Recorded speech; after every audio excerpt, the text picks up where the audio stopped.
A drizzly Tuesday afternoon. A single father who never asked for anything quietly fixed a stranger's garden. No name exchanged. No payment expected. No reason beyond the simple belief that everyone deserves a home that feels like one. He figured it would end there. It did not.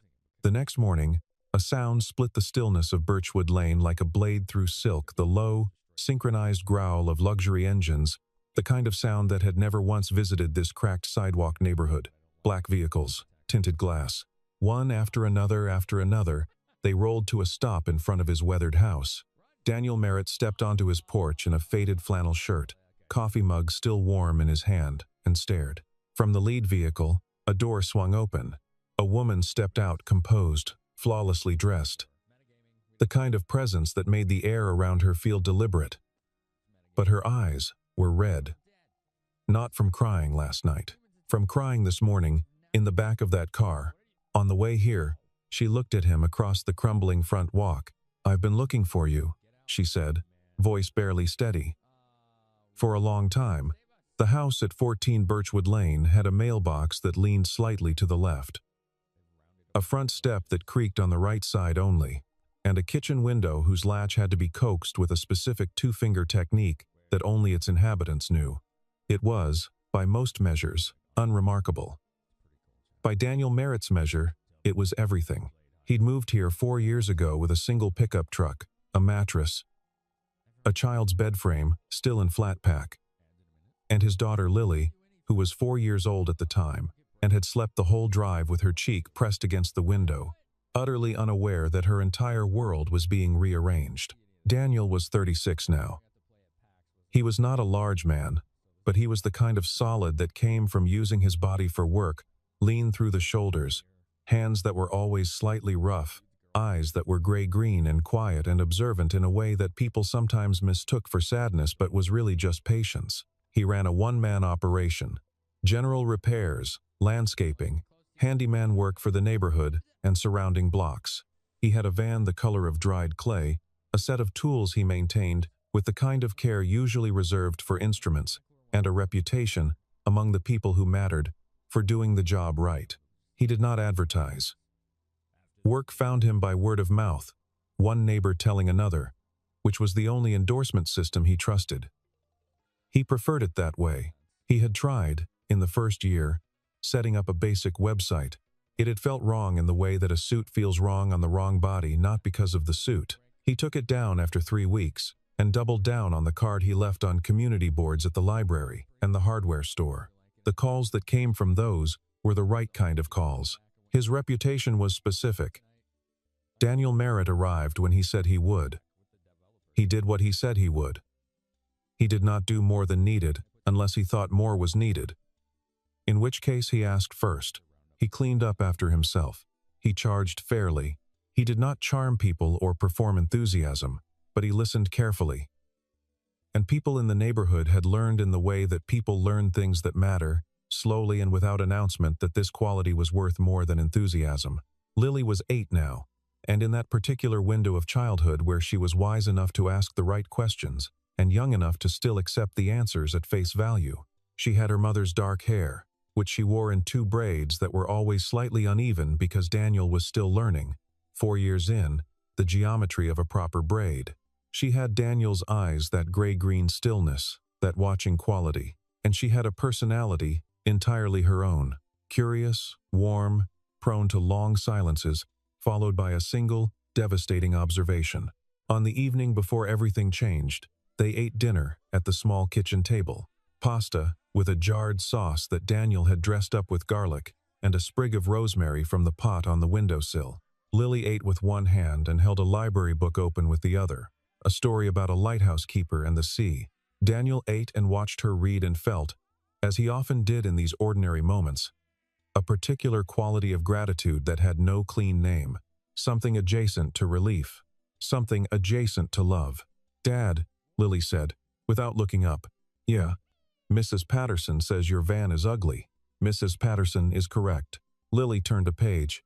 "I told her it had character." "That's very diplomatic of you." She looked up then, studying him with that gray-green steadiness. "Did you have a different job before?"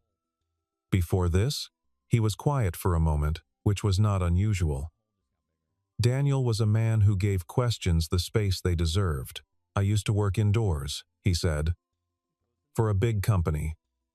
With computers, mostly. Systems work. Did you like it? Sometimes." He twirled pasta onto his fork. "I'm happier now." She accepted this. She always accepted this.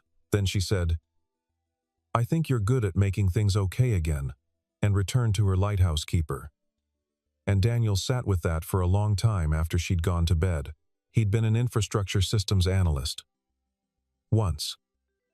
For a firm in Boston, before everything unraveled. Before Rachel left, and left him with Lily, and a life he had to rebuild from the ground up. He'd been good at his work, exceptionally good, in a quiet, unshowy way, and then he'd walked away from it without looking back. Not because he couldn't go back, because he didn't want to. The work here was tangible. He fixed things with his hands, and he could see, at the end of each day, what he'd done. A porch railing that no longer wobbled, a drain that no longer backed up, a stretch of fence that stood straight against the weather. That visibility mattered to him more than he could easily explain to people who valued the invisible work of systems that lived inside machines. He sometimes thought about what his former colleagues would make of his life now, the same people who'd tracked their performance metrics and refreshed their professional profiles and talked about scaling their influence, whatever that meant. He did not think about this with bitterness. He thought about it the way you think about a country you once lived in and left on decent terms, with the respectful acknowledgement that it had its own logic, which had once been your logic, and was now simply no longer the place you lived. He washed the dishes. He checked that the front step's loose board hadn't gotten worse. He stood at the kitchen window for a moment, looking at the dark street, and then he turned off the light and went to bed. The call came from a neighbor 2 streets over, a woman named Barbara Finch, who did neighborhood coordination for the block association and always spoke in a tone that implied she was slightly exasperated with everyone. "There's an elderly woman on Maple Court," she told Daniel over the phone. "Hazel Beaumont. She's been living alone for years. Her yard is completely overgrown. It's become a code violation situation. Honestly. But more to the point, it's just a shame. She's in her late 70s. Can't do it herself. Her family situation is complicated." She asked if someone might help. Daniel wrote down the address. He drove over that Saturday morning, his van packed with tools. Lily in the passenger seat with her library book and a small backpack containing, as far as he could tell, approximately 1 granola bar and 17 opinions. Hazel Beaumont's house was a small craftsman-style home, pale blue, with a porch that had once been charming and was now simply tired. The garden was worse than Barbara had described. The front beds were choked with 6 years of neglect, blackberry brambles threading through the rose canes, a once elegant boxwood border now shapeless and wild, a wooden trellis that had collapsed entirely and lay rotting against the fence. The lawn was less lawn than a field of whatever had gotten there first. The woman who answered the door was compact, sharp-featured, with white hair cut close, and eyes the deep, dark color of strong tea. She wore a cardigan over a cotton dress, both clean, both old, and she looked at Daniel with the specific expression of someone who had been disappointed by people before and had simply decided to stop being surprised by it. "You're the repairman," she said. "Daniel Merritt." He offered his hand. She shook it with a firm grip. "Hazel Beaumont." She glanced at Lily. "Who's this?" "My daughter, Lily. She comes with the package." "I'm afraid." Hazel studied Lily for a moment. Lily studied her back, unintimidated. The old woman's expression shifted by approximately 1 millimeter, which, Daniel would come to learn, was equivalent to a warm smile from anyone else. "Come in and I'll make you a list of what needs doing," Hazel said, and turned back inside. The list was thorough. Hazel Beaumont had clearly not lost her precision or her expectations, along with her ability to crouch in soil. She wanted the brambles cleared, the trellis replaced. The roses cut back properly, not just chopped, she specified. Properly, with the right angles, the boxwood reshaped, and a small raised vegetable bed in the back corner repaired.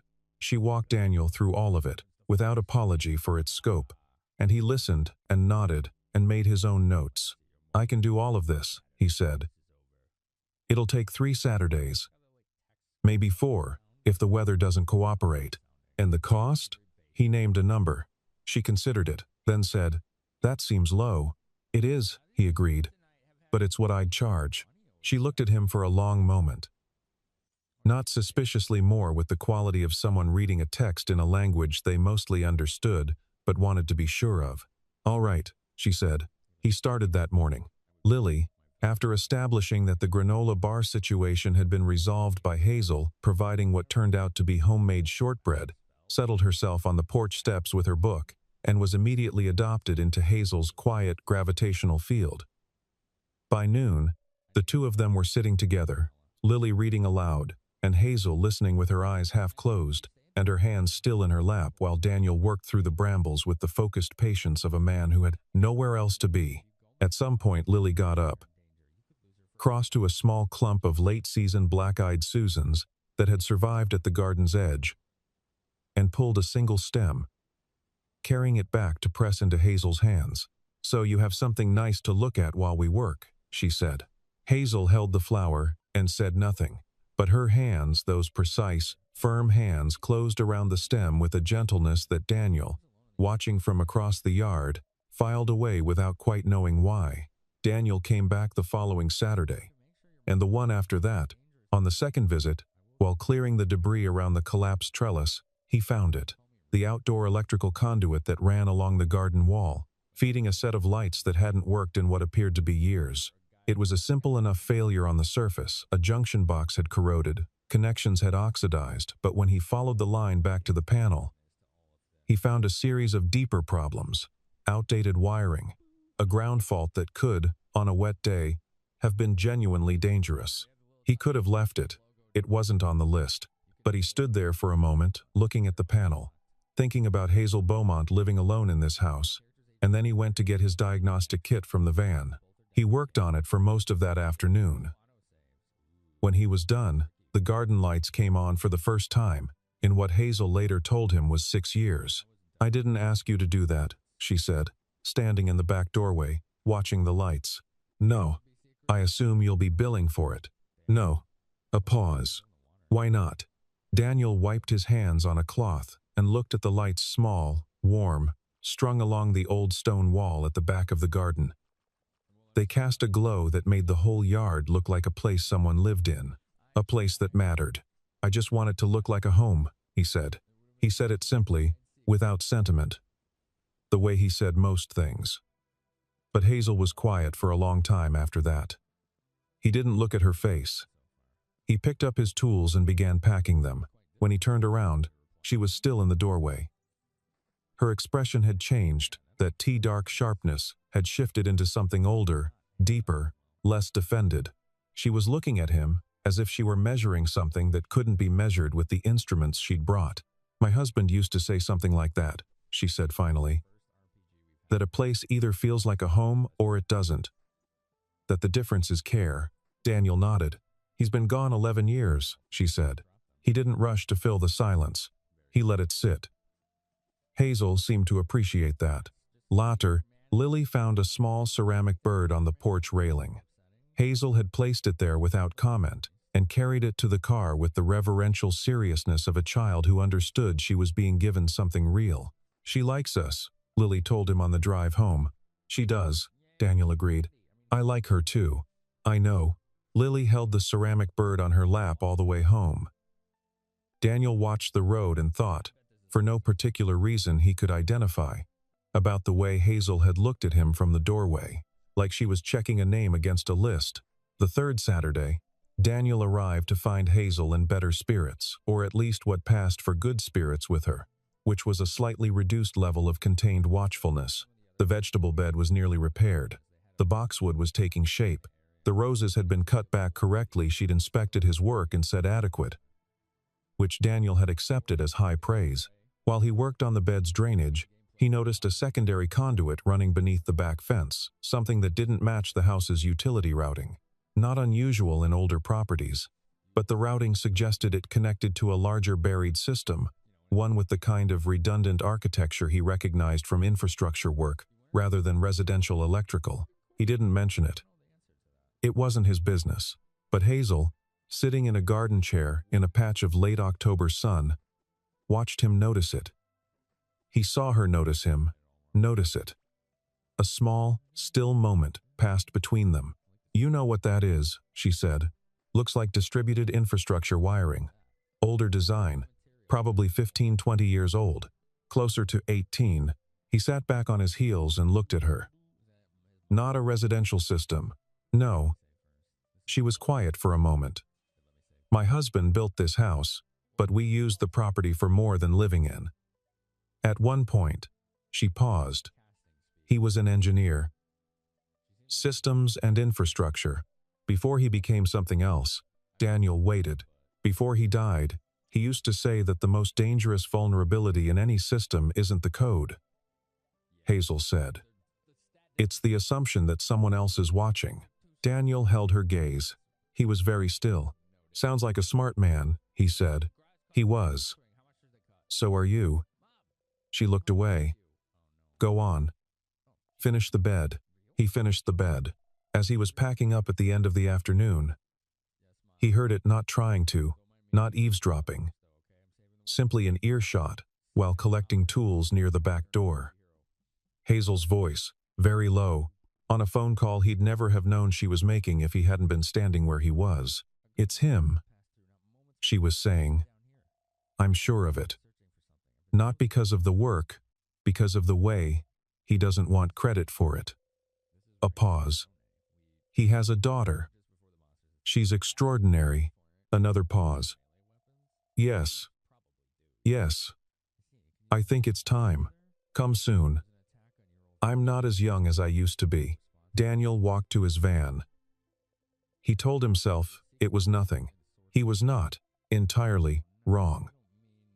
But he was not entirely right. The last thing he did on Birchwood Lane that evening was replace the board on the porch step, the one that had been creaking. He did it quietly, after dinner, with Lily asleep inside. Small task, 10 minutes, but it had been bothering him, and he preferred things right. He sat on the fixed step for a while in the dark, drinking the last of the coffee from that morning, reheated. Down the street, the Okonkwo family's porch light was on. 2 houses up, he could hear the faint sound of a television. The street was, as it almost always was, unremarkable and decent, and entirely itself, a thing he had come to value without ceremony. Birchwood Lane was not beautiful, and did not pretend to be. Its sidewalks were cracked, and its hedges were uneven, and half the houses had one feature or another that had been repaired cheaply and would need proper attention in another 3 or 4 years. Daniel knew which houses these were. He had, in some cases, done the cheap repairs himself when that was what the budget allowed, and filed away in the back of his mind a note about what would eventually be needed. This was simply how he moved through the world. He noticed. He filed things. He came back to them when the time was right. He thought about Lily's question. "Did you have a different job before?" He had. He'd been very good at it. At 28, he'd been brought in to audit the infrastructure of a mid-sized logistics company and had found, within 72 hours, a flaw in their server distribution logic that their entire technical team had overlooked, a flaw that, if exploited, would have compromised years of client data. He'd found it not through any unusual genius, but through patience, and through a habit of following every thread to its end, and through the belief that if something didn't feel right, it probably wasn't. He'd told the company's executive team in a conference room with a view of the Boston skyline.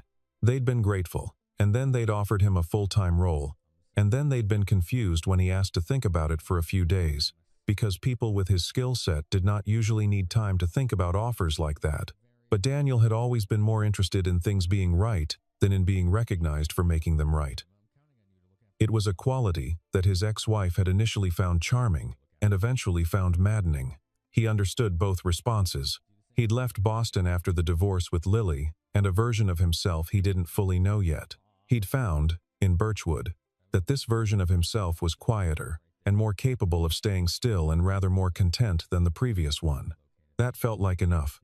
Most days it felt like more than enough. He finished the coffee. He went inside. He checked on Lily. She was deep asleep, her library book open on the pillow beside her. The ceramic bird from Hazel's garden on the nightstand. He adjusted her blanket and stood there for a moment in the doorway, as fathers do, tallying something wordless. Then he went to bed.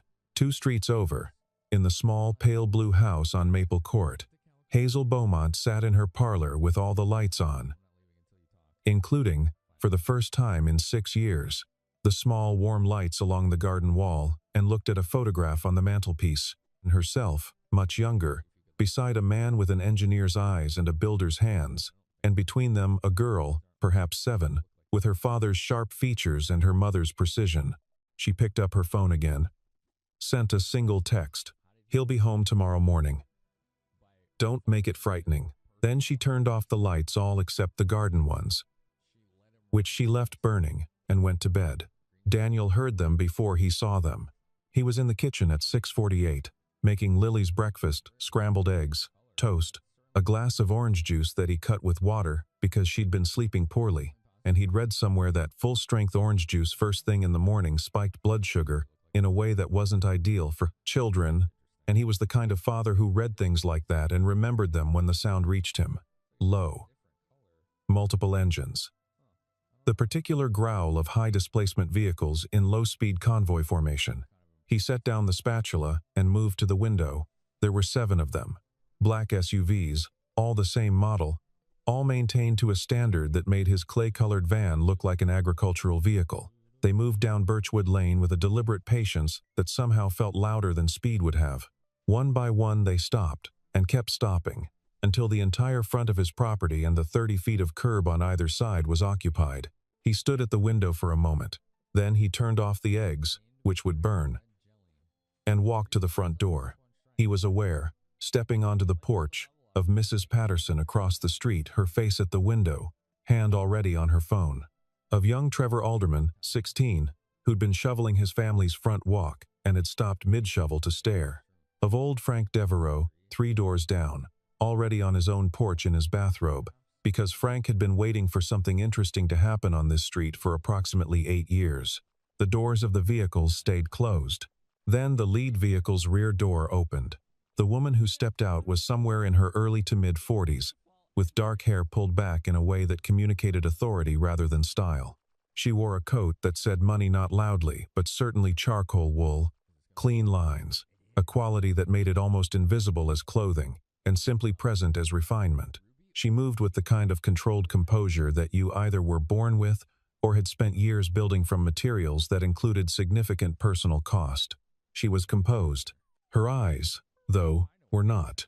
They found him immediately crossed the 20 feet of cracked sidewalk and overgrown front walk, and landed on his face with the specific intensity of someone who has been searching for a very long time and has just arrived at the last item on a very long list. She stopped at the base of his front walk. Neither of them spoke for a moment. Then, Daniel Merritt. "Not a question." "That's me," he said. "My name is Victoria Hale." A pause. "My mother is Hazel Beaumont." The morning held its breath. Behind him, he heard the floor creak. Lily, drawn by the sounds, appearing in the hallway in her pajamas and socks, one braid intact and one braid utterly dismantled. "Dad," she said, with the focused assessment of a child taking in an extraordinary situation. "That's a lot of cars." "It is," Daniel agreed. Victoria Hale looked past him at Lily. Something moved across her face, not a crack exactly, more like a seam, a place where the composition was thinner. She looked back at Daniel. "May I come in?" she asked. "I have things to explain. More things than I can say standing here." He made coffee. He made coffee because it was what you did, because it gave hands something to do during conversations that were too large for the kitchen they were happening in, and because Victoria Hale, sitting at his small table with her coat folded precisely over the back of a chair, looked like a woman who had not slept and could use it. 2 of her staff waited outside. The rest of the convoy had, apparently on prearranged signal, relocated around the corner. His kitchen felt smaller than usual. Also, somehow, more real: the granola box on the counter, the ceramic bird on the windowsill, Lily's most recent library book spine up on the chair she usually occupied, the spider plant that was definitely dying and that he kept meaning to address. Victoria Hale looked at none of these things with anything but respect. She wrapped both hands around the mug he placed before her and began. "My mother left the family company 18 years ago," she said. "Not because of illness, not because of conflict, or at least, not conflict with us, because she needed to step out of the life we'd all built and find out if there was anything left of the life she'd chosen before it." She paused. "My father had died the year before. The company had grown beyond anything either of them had imagined. And my mother, who had built half of it with her own hands, decided that she didn't recognize herself anymore." Daniel sat across from her and listened in the way he listened to everything. Fully, without interruption, without performing attention. She settled in this city under a variation of her maiden name. She told us where she was. We visited, occasionally. On terms she set limited contact. No business intrusion. No pressure to return. We honored that. It was hard. She turned the mug slightly. "She's the founder, technically, of what became Hale Infrastructure Group. My father was the engineer. She was the systems architect. Between them, they built the foundational IP that the company is still, today, operating on. And she lives on Maple Court," Daniel said. "She does." Something almost like a smile, brief and complicated. "She told me, 8 weeks ago, that a man had come to fix her garden. She called me 3 weeks after that and told me she'd found someone I needed to meet." Victoria looked at him steadily. "I thought she meant romantically." She corrected me. She said, "I mean someone who is doing what your father used to do. Finding the flaw that everyone else walked past." Daniel was quiet. "When I had my team look into your background, which I apologize for, though I won't pretend I didn't do it, I found your work in Boston. The logistics firm audit." She placed both hands flat on the table. "Mr. Merritt, that company is a subsidiary of Hale Infrastructure Group, has been for 9 years. The vulnerability you identified in their server architecture, the one you flagged to their executive team and then, when they offered you a position, declined, was connected to a much larger infrastructure flaw. A flaw that my own technical team had been circling for 2 years without landing on. We found the documentation of your report in the acquisition files. It had been filed and not escalated, classified as resolved, when it was, in fact, only partially addressed." She looked at him with an expression that was tired and direct and entirely without pretense. "We had a critical system failure 14 months ago. It cost us significantly. When I went back through the incident analysis, your original report was sitting in a folder from 9 years ago, pointing directly at the root cause." A long silence. "I'm not asking you to come work for us," Victoria said. "I want to be clear about that, because I imagine it's what you're expecting, and probably dreading." A pause. "I came here because my mother asked me to, and because I owed you an explanation, at minimum, for what that report was actually worth. And because," she stopped. Daniel waited. "Because she told me about your daughter," Victoria said. "And about the garden lights. And about how you said you just wanted it to look like a home." She looked down at her hands. "I don't know why that was the detail that made me want to get in the car." Lily had been sitting on the stairs. Daniel had known this from the 3rd minute, because the particular creak of the 4th stair from the bottom was his calibration point for exactly that, and when the conversation reached a certain silence, she appeared in the kitchen doorway. Both adults looked at her. Lily looked at Victoria. "Is your mom the lady with the garden?" she asked.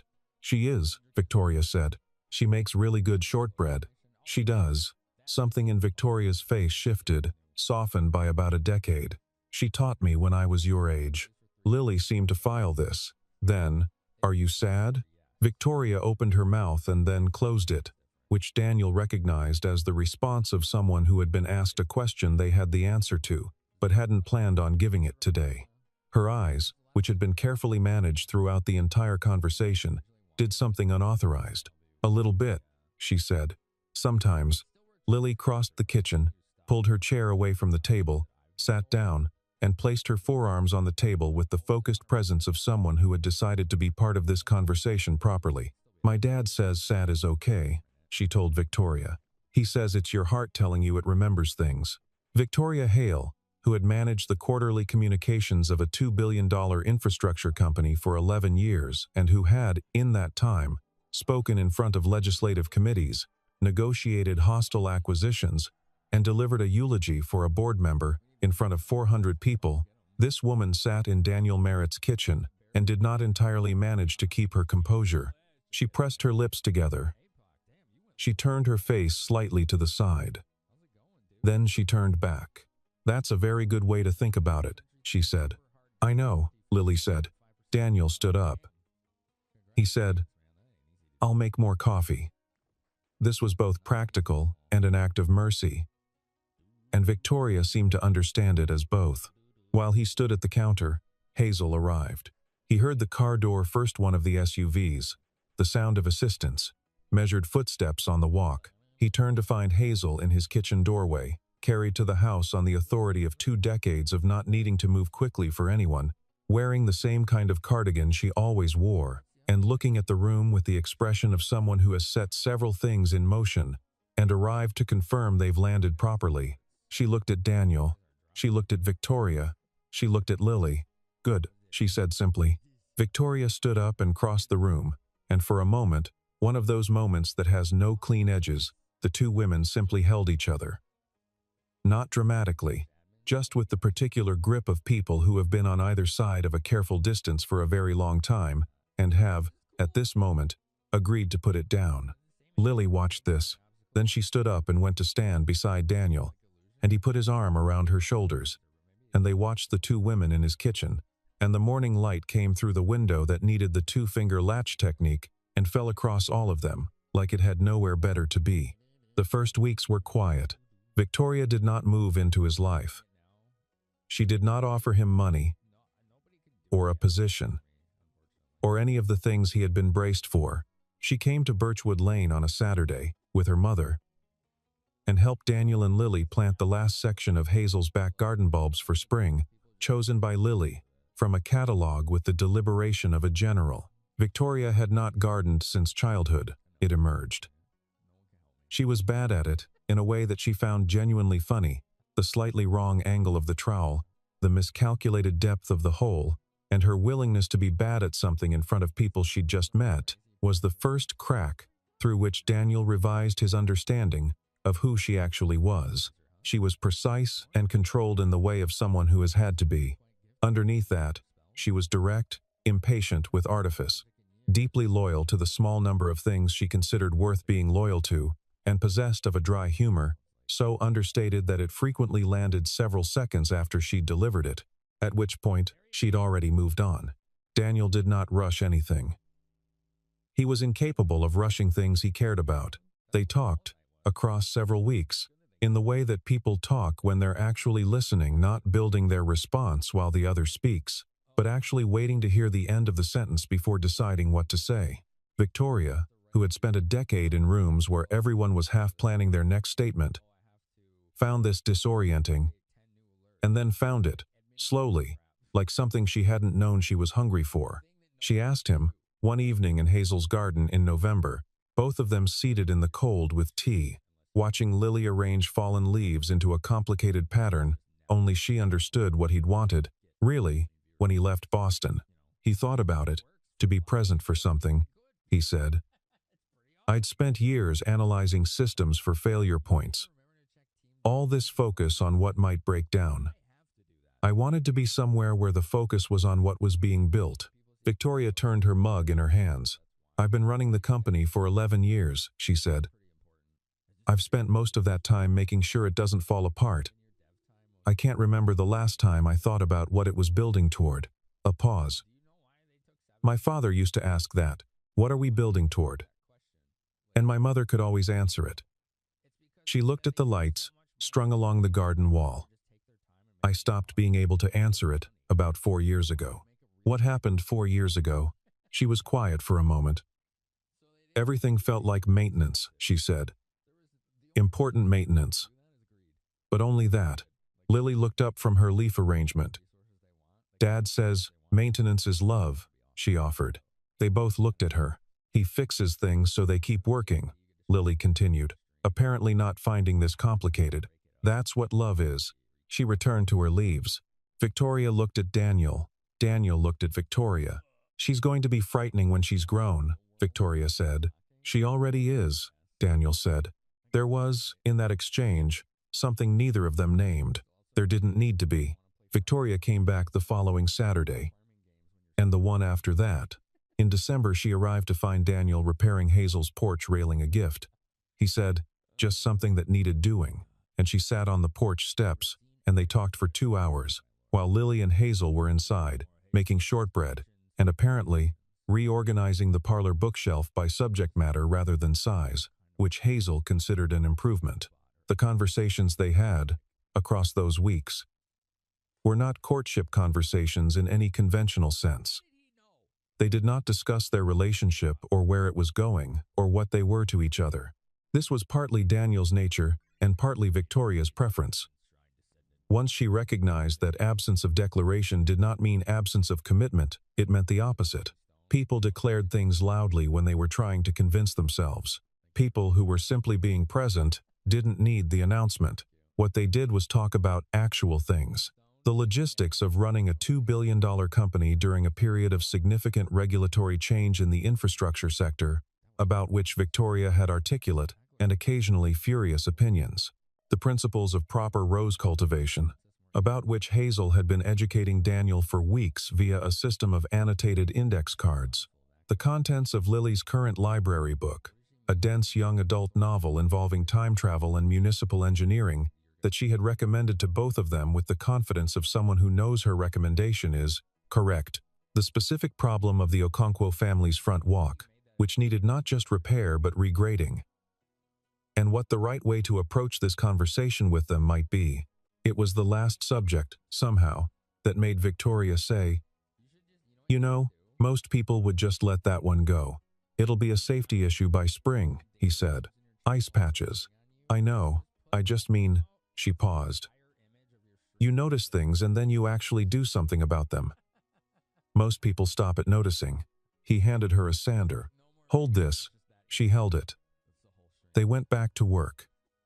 But she thought about what she'd said for the rest of the afternoon, and understood slowly, with the particular clarity that comes from sitting still long enough, that this was the quality Hazel had been trying to describe. Not the skill, not the repair work. The willingness to close the loop. To go from seeing what was wrong to making it right. Without needing credit for the distance in between. At one point, Victoria said, "I'm not good at letting things be uncertain." "I know," Daniel said, continuing his work. "I'm telling you because I want you to know I'm trying." He looked at her then. Her face was open in a way it usually wasn't, not vulnerable in a way that asked for rescue, but open in the way of someone choosing honesty over management, which for her was its own form of courage. "I know that too," he said. He handed her a level. "Hold this." She held it.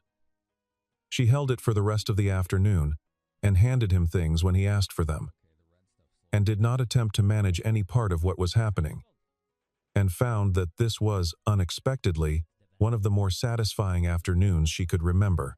The wedding, when it came 14 months after the Convoy on Birchwood Lane, was held in Hazel's garden. This was Lily's idea. She had proposed it at dinner on a Tuesday in February, with the calm certainty of someone stating a fact rather than making a suggestion. And neither Daniel nor Victoria had argued with it, partly because it was clearly right, and partly because arguing with Lily when she was in her declarative mode was an exercise with a well-documented failure rate. Daniel had looked at Victoria over Lily's head, and Victoria had looked back at him, and some wordless agreement had passed between them, with the ease of a thing that has been true for a while and is only now being officially acknowledged. The invitations were handwritten, because Lily insisted, and because Victoria, who routinely approved communication strategies for international announcements involving thousands of stakeholders, found herself not only agreeing but writing them herself at Hazel's kitchen table on a Saturday morning while Hazel provided commentary on her penmanship, and Daniel fixed the back gate hinge, which had been on his informal list for 2 months. The garden was, by April, a different thing entirely from what it had been. The roses were trained and healthy, and had been coaxed back into forms they hadn't held in years. The vegetable bed in the back corner was structured and thriving, already planted for the season. The boxwood border was precise. The trellis, the new one, cedar, built to last, held climbing sweet peas that had just begun to flower in pale lavender and white, and the lights along the back wall burned in the afternoon like small, warm stars, strung on the same conduit Daniel had repaired on his second Saturday, which now powered a slightly more elaborate arrangement because Victoria had quietly upgraded the system after asking him whether he'd mind, which he did not. There were 23 people. Family from Victoria's side, a cousin she was close to, 2 aunts, a handful of colleagues who'd become genuine friends over years of actual difficulty. On Daniel's side, Frank Devereaux from 3 doors down, who cried during the whole thing and was unashamed of it. Barbara Finch, who had coordinated the neighborhood and taken full credit for the original introduction, which was not entirely inaccurate. 2 friends from his Boston years who drove up and were clearly relieved that he had become someone even quieter and more settled than before. And Lily, who was the flower girl, a role she performed with the grave precision of a child who has been practicing her walk in the hallway for 3 weeks. Hazel sat in the chair of honor, an old wingback that Daniel had carried out from the parlor and placed at the head of the garden, wearing a pale green dress she had owned for 30 years and had been waiting, she told Victoria, for the right occasion to wear again. She held her flower a late-season black-eyed Susan, because Lily had insisted and watched everything with those deep tea-dark eyes that missed nothing and found all of it satisfactory. The ceremony was short, as both Daniel and Victoria preferred. There were rings, there were vows, simple ones, written in handwriting that Daniel later framed. The officiant was a judge from the city who was a former client of Hale Infrastructure Group and who cried slightly more than Frank Devereaux, which was the evening's one great surprise. At the moment they were pronounced married. Lily, who had been standing at Daniel's side with a small bouquet, and her very best posture, tugged gently on Victoria's sleeve. Victoria looked down at her. Lily put both arms around her waist and held on, and said nothing at all. And Victoria closed her eyes and held her back. Later, when the evening was quiet, and most of the guests had gone, and Hazel had been settled inside, and Frank Devereaux had been diplomatically navigated toward home, Daniel and Victoria stood together at the back of the garden. The lights were still on. The sweet peas moved slightly in the evening air. Somewhere above the city the stars were doing what stars do, which is exist without being asked to. Victoria leaned into him. He put his arm around her. The garden, which had been a code violation and a tangle and a broken system and an honest act and a beginning, held them both. My mother was right, Victoria said. About what specifically? She said the difference between a house and a home is care. A pause. She said she knew you understood that the second you walked through her gate, he thought about that. About the mailbox on Birchwood Lane that leaned to the left. About the creak of the 4th stair. About the kitchen window with its specific 2-finger latch. About all the small things he had quietly fixed in the years he'd spent making a life out of what was left. She's a wise woman, he said. She is. Victoria turned her face slightly up to look at him. Lily called me Mom this afternoon. His arm tightened. I heard, he said. I wasn't prepared. No, I want to be prepared next time. Is that something you can help with? He was quiet for a moment. Then, she usually does it when she's not thinking about it. So I'm not sure preparation is the right tool. That might be the most useful thing anyone's told me in years. From inside the house, they could hear Hazel's voice and Lily's voice answering, and the sound of a kettle, and whatever conversation those two were having in there, which was almost certainly either about books or about the philosophical underpinnings of proper drainage, both being subjects Hazel considered equally essential. Daniel looked at the lights. He thought, without drama, about the afternoon he'd fixed them. The junction box corroded and quiet for 6 years. The simple act of following the line to its end The moment the circuit closed and the garden lit up again, and Hazel in the doorway with her face changed. Systems failed for 1,000 reasons. They came back for one: someone paying attention. He had spent years paying attention to things others walked past. To the creak in the step. To the flaw in the architecture. To the old woman in the pale blue house who held a flower with both hands. He had not built a career from this quality. Had not monetized it, or systematized it, or turned it into a brand. He had simply applied it, day by day, to whatever was in front of him.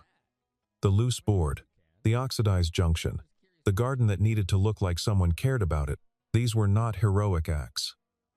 They were the ordinary practice of a person who believed that the gap between broken and whole was almost always bridgeable, and that the bridging was worth doing. He had not expected any of it to come back to him like this. He had not done any of it in expectation of return. That, perhaps, was exactly why it had. Victoria took his hand. The garden lights burned, steady and warm, along the old stone wall. Beyond the wall, the city carried on doing what cities do: ambulances and arguments, and the slow, institutional creaking of 1,000,000 lives arranged in proximity. None of it reached the garden, not because the garden was sealed off from the world, but because the world, on this particular evening, had the decency to keep its distance. Inside, a child's voice rose in something between argument and laughter, and an old woman's voice answered it with a satisfaction too deep for surprise.